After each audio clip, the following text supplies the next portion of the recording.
जय गुरुदेव। योगी लोग अपने अंतर में इस बात का अनुभव कर सकते हैं कि उनकी प्राण शक्ति किसी शून्यवत तत्व से निकलती है और उसी में विलीन होती है एवं योगी की इच्छा के अधीन न्यून अधिक उदय अस्त होती हुई प्रतीत होती है। यह क्रिया हृदय अथवा सहस्त्रार्थ में अधिक स्पष्ट रूप से अनुभव की जा सकती है। वह शून्यवत तत्व जिससे प्राण शक्ति का उदय अस्त होता प्रतीत होता है, यह वही आत्म तत्व है जिसकी ओर नचिकेता का लक्ष्य कराया जा रहा है। 10वीं और 11वीं श्रुतियाँ फिर हमारे कथन की पुष्टि करती हैं कि अंतः आध्यात्मिक और बाह्य भौतिक दोनों जगत में वह एक ही तत्व है। जो इसमें भेद समझता है वह मृत्यु के पाश में बंधता है। यह बात मन से अनुभव करनी चाहिए, क्योंकि वहाँ नानात्व बिल्कुल नहीं है।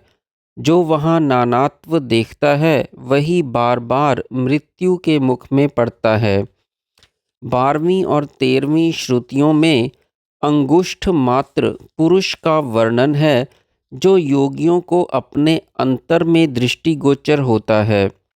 वह निर्धूम अग्निवत दिख पड़ता है।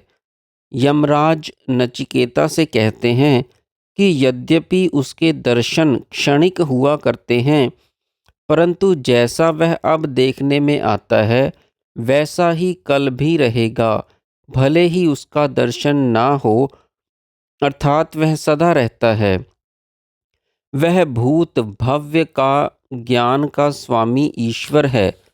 इसको जानकर न विजुगुप्से एतद्वै तत्, यह वह ब्रह्म ही है। अंतिम 14वीं और 15वीं श्रुतियों में चित्त की लय अवस्था अर्थात निर्विकल्प अवस्था का संकेत है। जैसे पर्वतों पर गिरकर वर्षा का पानी नदी नालों में अलग अलग दौड़ता है, वास्तव में पानी सब में एक ही होता है। इसी प्रकार पांचों इंद्रियों के मार्गों से बहने वाला ज्ञान एक ही होते हुए भी पंचविध रूप धारण कर लेता है। विभिन्न नदी नालों का शुद्ध जल जब किसी शुद्ध जलाशय में डाल दिया जाता है तब वह एक ही हो जाता है। इसी प्रकार सब इंद्रियों और मन के विरुद्ध होने पर इन सब में प्रवाहित होने वाली ज्ञान शक्ति खींचकर प्रज्ञान स्वरूप आत्मा में विलीन होकर एक रूप हो जाती है। जीव ब्रह्म ऐक्य दूसरे अध्याय की द्वितीय और उपनिषद की 5वीं वल्ली में भी उपरोक्त विषय को ही जारी रखते हुए यमदेव नचिकेता के लक्ष्य को अध्यात्म स्तर से उठाकर विभुत्व के स्तर पर ले जाते हैं। उस अजन्मा का जिसका चित्त संकल्प विकल्प रहित एकाग्र हो गया है, उसका यह एकादश द्वार वाला देह बना रहता है। वह जीवन मुक्त कर्मानुष्ठान की चिंता नहीं करता और मुक्त हो जाता है। यह आत्मा वह ब्रह्म ही है। जीव चाहे पवित्र हो, पृथ्वी या अंतरिक्ष के लोकों में रहने वाला हो, होता होकर वेदी पर बैठा हो, अतिथि के रूप में हो, दूरोणसत अर्थात घरों में निवास करता हो, मनुष्य के शरीर में हो, श्रेष्ठों के देहों में रहता हो, सत्यवक्ता हो, सोमपा हो, आकाश में रहता हो, जल का जंतु हो, गौ का वंशज हो, पर्वतों पर उगने वाला हो, सबका आत्मा एक सत्य ब्रह्म स्वरूप है। अंगुष्ठ मात्र पुरुष जो लघुकाय वामनवत मध्य में बैठा हुआ प्राण को ऊपर और अपान को उसके विरुद्ध नीचे की ओर फेंकता रहता है, जिसकी विश्वदेव उपासना करते हैं, उस वामन स्वरूप शरीरस्थ देही जीव के प्रयाण करने अर्थात देह से निकल जाने पर यहाँ क्या बच रहता है, अर्थात कुछ नहीं। यह वह ब्रह्म ही है। प्राण और अपान से कोई मनुष्य नहीं जीता। इस अन्य आत्मदेव से ही सब जीते हैं, जिसके प्राण अपान दोनों आश्रित हैं। यहाँ ब्रह्म आत्म ऐक्य दिखाया गया है। इन श्रुतियों का अभिप्राय यह भी प्रतीत होता है कि जैसे दर्पण के टूट जाने से प्रतिबिंब के न रहने पर भी बिंब बना रहता है, वैसे ही शरीरों के मरणोपरांत यद्यपि जीव रूपी प्रतिबिंब प्रयाण कर जाते हैं, परंतु विभु ब्रह्म तो बिंबवत बना ही रहता है। यद्यपि जीव भी जो प्रतिबिंब सदृश हैं, अपने अपने कर्मों के अनुसार शास्त्रों में यथाश्रुत अन्य स्थायु रूप देहों को पुनः धारण कर लेते हैं, जो यह पुरुष सोते हुओं में भी जागता रहता है और अपनी इच्छा के अनुसार जिसने सब विश्व का निर्माण किया है, वही शुद्ध ब्रह्म है। उसी को अमृत कहते हैं। उसमें सब लोक आश्रित हैं। उसका कोई अतिक्रमण नहीं कर सकता। हे गौतम नचिकेता, तूने पूछा है कि मरणोपरांत जो आत्म तत्व रहता है, अरे मैं उसी गुह्य सनातन ब्रह्म को समझा रहा हूँ।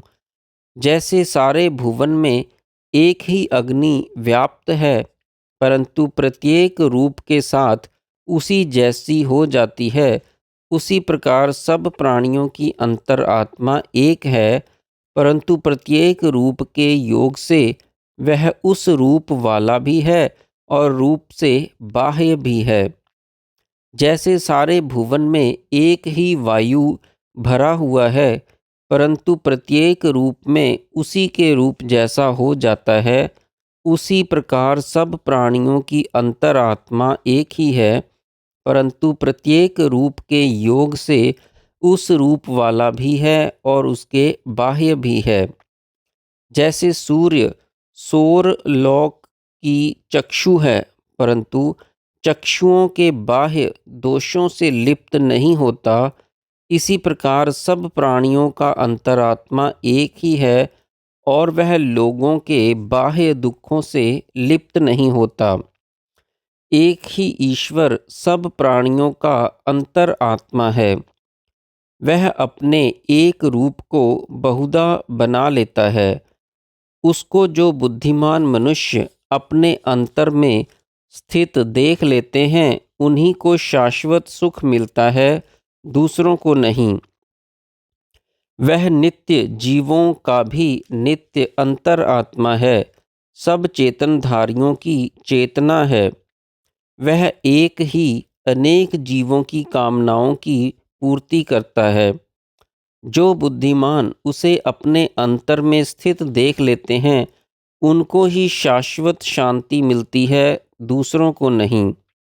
उस अनिर्देश्य ब्रह्म को परम सुख स्वरूप वह ब्रह्म यह ही है, ऐसा जो जानते हैं वे ही जानते हैं।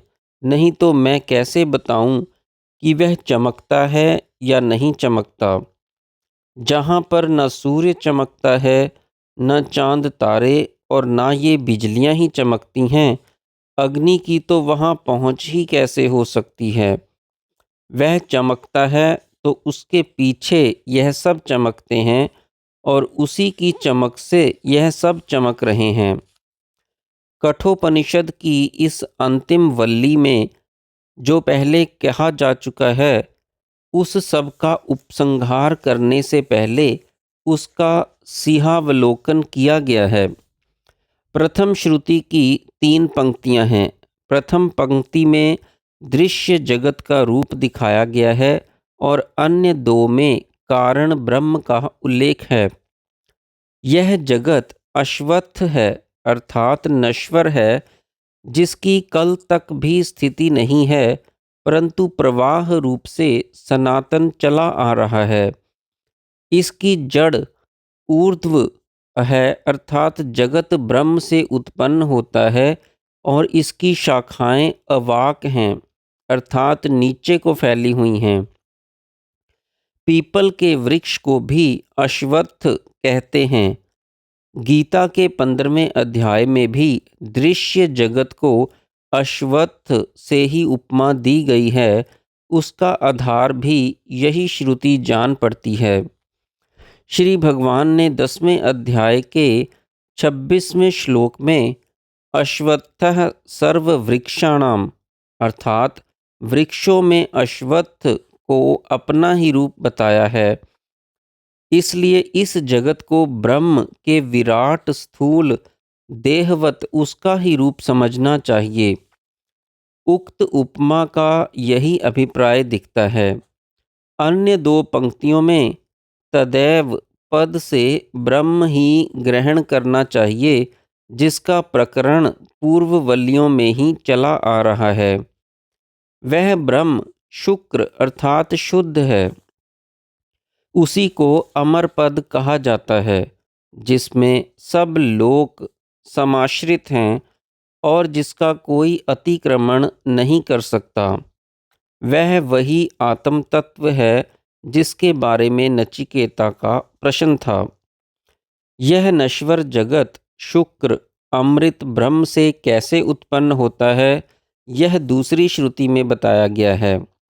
मुंडकोपनिषद की इस श्रुति के अनुसार ब्रह्म से प्राण का उदय होता है और यह जो कुछ जितना भी सब कुछ जगत है प्राण के स्पंदित होने का ही परिणाम है।